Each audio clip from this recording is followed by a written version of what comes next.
Happy New Year 2023. Can you believe it?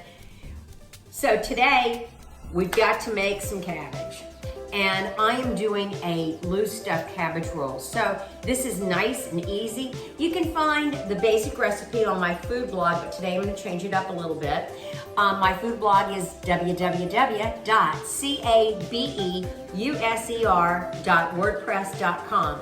And what we have going right now is 1.5 pounds of ground beef over medium-high heat. And I'm getting ready to brown this. I'm getting ready also to add some things to it. This is a wonderful, very hearty dish. It's healthy. I am not using any fats besides what's already in the ground beef. So I'm gonna go ahead and I've coarsely chopped 1 whole onion, and that's going in there right now. I thought I had a green bell pepper. I don't, but I did have an orange. So the next thing that's gonna go in is the bell pepper. And if I use a green, I usually do a half, but I decided to do the whole orange. And I'm also substituting in a half a jalapeno. So I'm gonna put that in. I also have about 2.5 ribs of celery, and all of it is coarsely chopped, and it's gonna go right in there. So I'm gonna wanna brown the beef. So this is gonna take a little bit of time. So I'll turn off the video while all this is happening. It's probably gonna take about 10 minutes. But in the meantime, before I turn the video off, I'm gonna show you, I have a glass dish right here. I am going to spray it with some original Pam, and we're gonna get that right in there. I have 1 whole head of cabbage, and I poured it, and I sliced it, and I cut it in half. And the reason why I sprayed this is because it will get sticky on the bottom. We're going to bake this loose cabbage roll dish at 350 for 1.5 hours. So it's got a long baking time, and it's gonna be covered, but it will get sticky. So I'm gonna go ahead and put a layer of cabbage, so you can see this, a layer of cabbage around the bottom. I should have used a larger bowl, but put that in there. And the reason why I split it, sometimes I'll put it whole and make like cakes, but I split it, it's tough to eat. You've got strings and everything else, and it sounds like you've got a dog walking down the street. So anyway, this is what's gonna happen. Also, I'm going to have rice that I am going to mix in this mixture in a little bit. So right now, I'm gonna put you on hold. I'll come back to when it's ready. Hi, so we're back.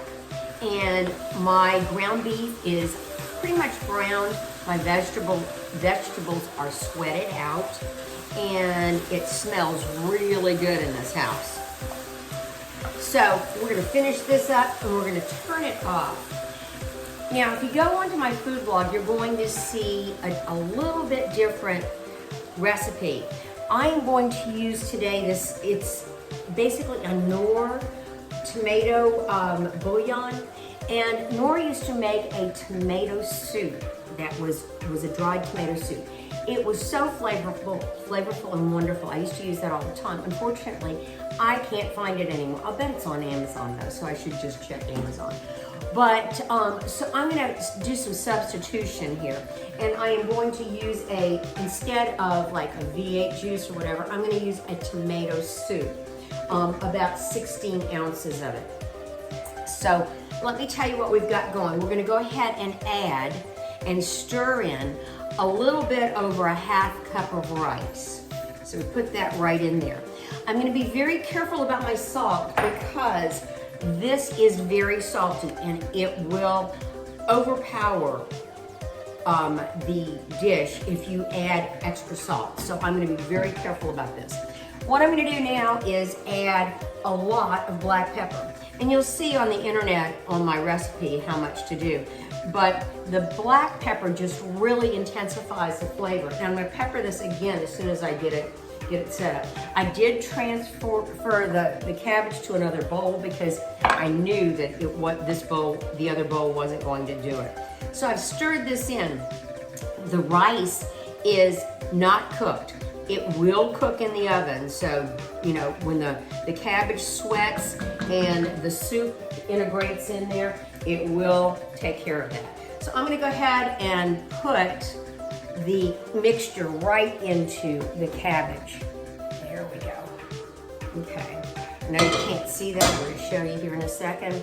I'm going to bring it over here and move the cabbage back. There we go. I'm going to spread this out over the cabbage, and I know you can see it now. Spread that out nice and evenly. There we go. You wanted to make sure when you had the rice in the pot that the rice was all integrated into that beef.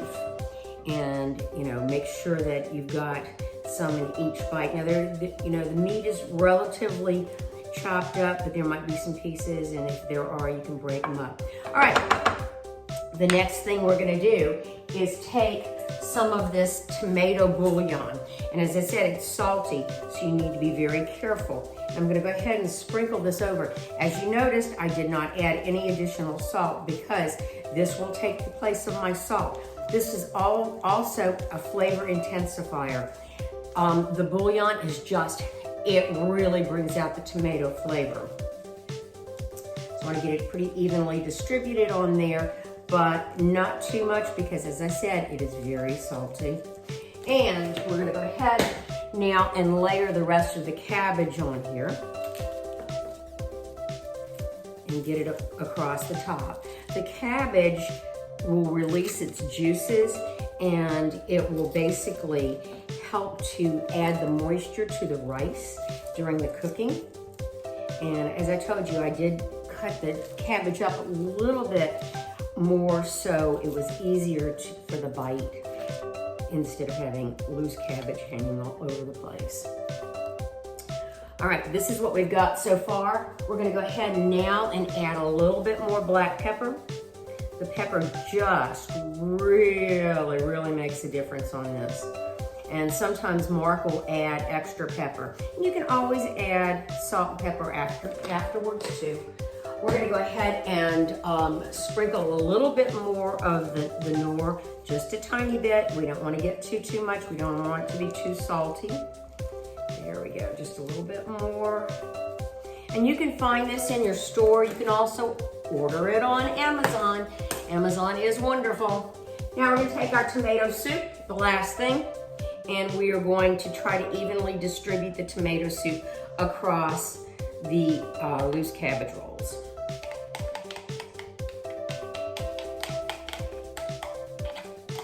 There we go. Beautiful. And as I said, when the cabbage starts to cook, it will release its moisture. Now I'm gonna shake this out. I'm gonna cover it. It's gonna go in the oven for an hour and a half at 350 degrees. When it comes out, serve it piping hot. It is going to be wonderful. Serve it with some garlic bread and some black eyed peas. And I hope you have a great start to the new year. God bless all of you and happy eating.